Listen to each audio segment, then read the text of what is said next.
Well, you're the former baddest man on the planet. Would you consider that to be Francis right now, or would you consider that to be John Jones right now? I mean, I would go Francis just because, he's doing great. With his boxing, I would go Francis. I don't want to fight dangerous up-and-comers anymore. I want to fight dangerous, established champions. So Tom can have the heavyweight championship. I don't really care about it. It just doesn't make sense to make that fight. If they both want it bad enough and they're both hounding me or something, maybe I would do it. Khabib Nurmagomedov has revealed the 3 opponents he wanted to fight before getting retired. But before that, let's talk about the latest statement of Stipe Miocic about John Jones that is making headlines currently. The former heavyweight fighter Stipe Miocic has shared his valuable advice for Tom Aspinall ahead of his potential unification fight with the heavyweight champion John Jones. Stipe is the best man to advise the interim champion as he knows how brutal John Jones can be inside the octagon. Stipe Miocic suffered a defeat via a 3rd round TKO against John Jones in their fight at UFC 309 last November. The 42-year-old fighter announced his retirement from MMA after that encounter to put an end to his legacy as one of the best heavyweights in MMA history. Stipe Miocic advised Tom Aspinall, "Tom is super tough and he hits hard, moves well, he's a big man. If he stays calm under the situation and whatever happens, he just stays calm, I think he'll be fine. If he picks his shots and he's smart with what he does, I think he'll do fine." Furthermore, Stipe also predicted what could be the outcome of a fight between John Jones and Francis Ngannou. Stipe praised the skill set of both fighters, but he seemed slightly leaning towards Francis. The former heavyweight fighter said that John Jones is one of best fighters in the world, but Francis is so powerful that even his single perfectly landed punch can take down John Jones. Ask you because now you've been inside the octagon with John Jones, you've been inside the octagon with Francis Ngannou. If we ever got that fantasy matchup, who do you think would win? Who was more powerful inside the cage? Well, Francis, yeah, he's got great power. He's getting better every fight. With Jones, he's as good as one of the best of all time, if not the best of all time. He's just smart, real tricky. But with Francis, he always comes with a game plan, but also he's got thunder in his fist. So that's a tough fight. I think John would keep his distance. He do well, get him down to the ground. But if Francis connects, all over. Moreover, Stipe Miocic also picked Francis Ngannou as the baddest man on the planet right now. The pound-for-pound king John Jones also reacted to this pick from Stipe and gave a 2-word response on his social media. Jones replied on Instagram saying, "Of course." The heavyweight fighter John Jones is not interested in fighting against Tom Aspinall, as he is more concerned about a fight against the light heavyweight champion Alex Pereira. Jones said that this is the fight he is looking forward to and is hopeful that UFC would make this happen. I'm not really worried about the Tom fight. I'm really worried about the Pereira fight. That's what I want to do. That's what I want to do, and I think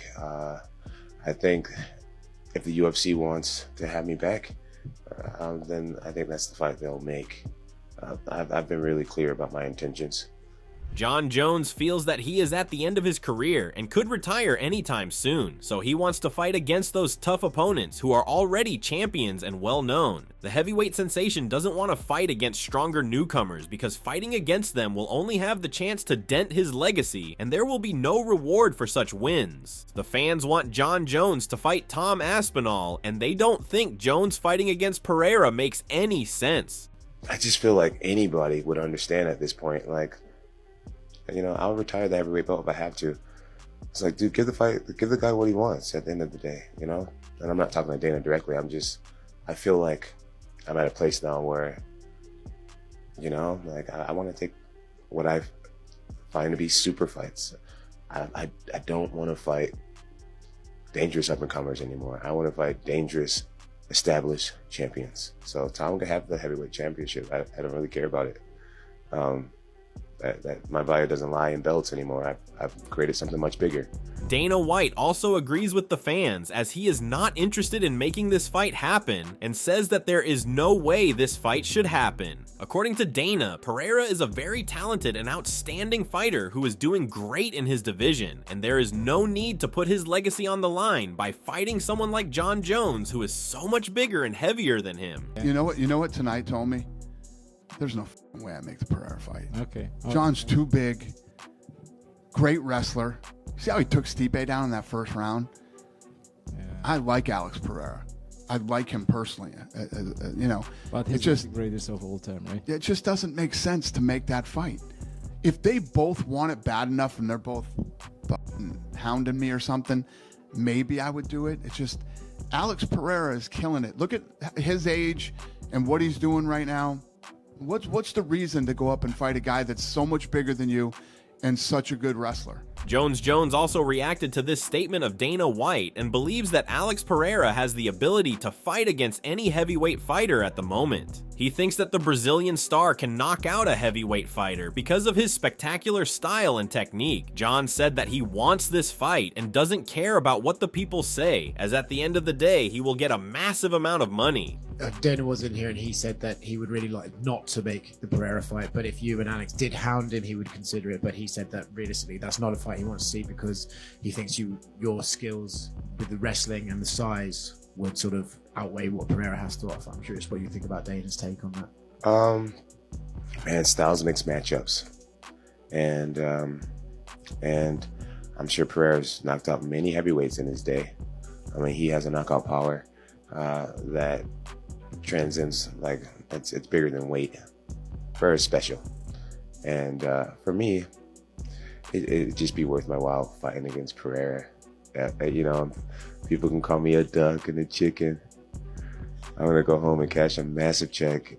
The former undisputed UFC lightweight champion Khabib Nurmagomedov has recently revealed that 3 fighters come to his mind and he wishes to share the octagon before his retirement. Khabib took retirement from his professional mixed martial arts career back in October 2020 after defeating former interim title holder Justin Gaethje. His fans thought that Khabib retired very early and could have fought for 3 to 4 more years. Now Khabib has also admitted that there are 3 opponents he wished he had fought before calling time on his professional career. The first one on his list is Tony Ferguson, about which Khabib said during an interview with Class A Events, "Of course it was Tony Ferguson for sure, but this has never happened." The former UFC champion further mentioned the second fighter and explained the reason behind his desire to face him. "In my mind, yes, it was a couple fighters. It was couple fighters for sure. Okay, Georges St-Pierre if you want, but I respect this guy a lot. I grew up with his fights. When he became UFC champion in 2007, I hadn't started my professional career. I was an amateur fighter and watched a lot of his fights with my father. GSP was like a role model in MMA for me. If you guys want that fight, okay, let's say GSP. As for the third choice of the Dagestani fighter, he picked former UFC lightweight champion Anthony Pettis, who was previously linked briefly with a 2019 fight against Nurmagomedov. Khabib added, "And I think it was 2014 to 15 when Anthony Pettis was UFC champion. That time I really wanted to fight this guy, but then he lost his title versus Rafael dos Anjos. After that his career go down, he never came back. It was Anthony Pettis, Tony Ferguson, and Canadian superstar GSP. Umar Nurmagomedov has finally given an update about his broken hand and hinted at his return date in a recent video shared in his social media account. The Dagestani fighter broke his hand during a title fight versus the champ Merab Dvalishvili at UFC 311. Umar said that his hand is better now and he will be able to fight professionally in half a year. Бегал, короче, рука уже вот столько зажимается. Можно будет бить через 4 месяца.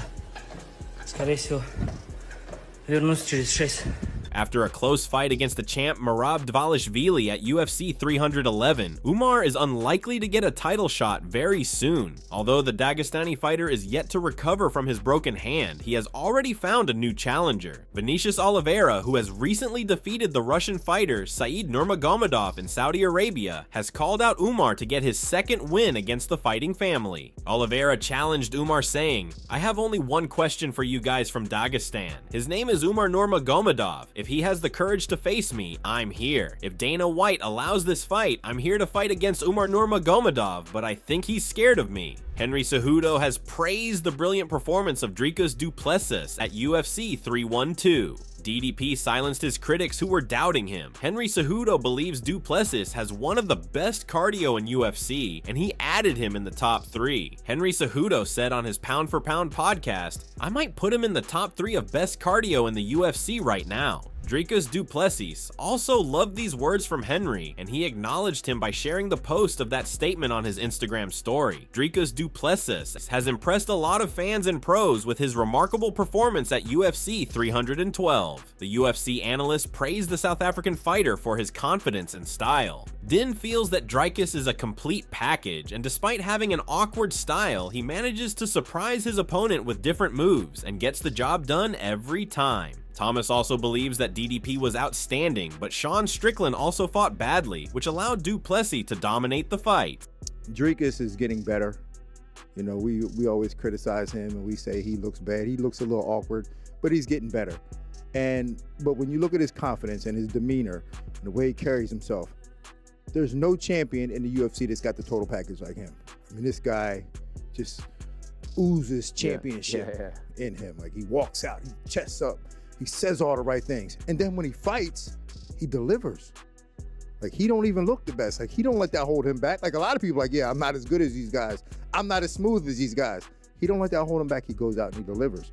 So I don't want to take anything away from Dricus, but Sean made it a little easier for him. Moreover, Din Thomas also shared his response to Sean Strickland. The veteran analyst criticized the former champion and said that he got frustrated after watching the performance of Sean Strickland at UFC 312. Din said that Sean promised his fans that he will give his all against DDP, but he lied and let them down. Thomas expressed his thoughts on the UFC 312 post-fight show. "We just have to admit it now. We have to admit it. Sean Strickland is not who he says he is. He's not who he says he is. We want him to be something. He wants to be something, but he's not that guy." Din Thomas thinks that Sean Strickland was never going to fulfill what he promised before the fight. Thomas said that at the moment the former champion has lost his form and he is not capable of winning a title shot. He believed that Strickland is a good fighter, but the bad thing about him is that he unnecessarily overhypes himself. Din Thomas further added, "He's not the guy who's going to go to the death. To the death. He didn't go to the death. He didn't even go deep. I'm not saying he's not a great fighter. I'm not saying he doesn't deserve to be where he's at, but he's not who he says he is. We've got to admit that." Anshul Jubli is under the radar of UFC fans after his video got viral where he was claiming to knock out Khabib Nurmagomedov. His statement picked up heat after he got knocked out within 2 rounds against Quillan Salkild at UFC 312. The Indian fighter is getting a lot of criticism for this statement about a UFC legend. After all the buzz on social media, the coach of Khabib, Javier Mendez, has responded to this whole scene. He said that there is not even a comparison between Khabib and Anshul, as the Dagestani fighter has an unbeaten streak of 29-0 in UFC. Javier Mendez said,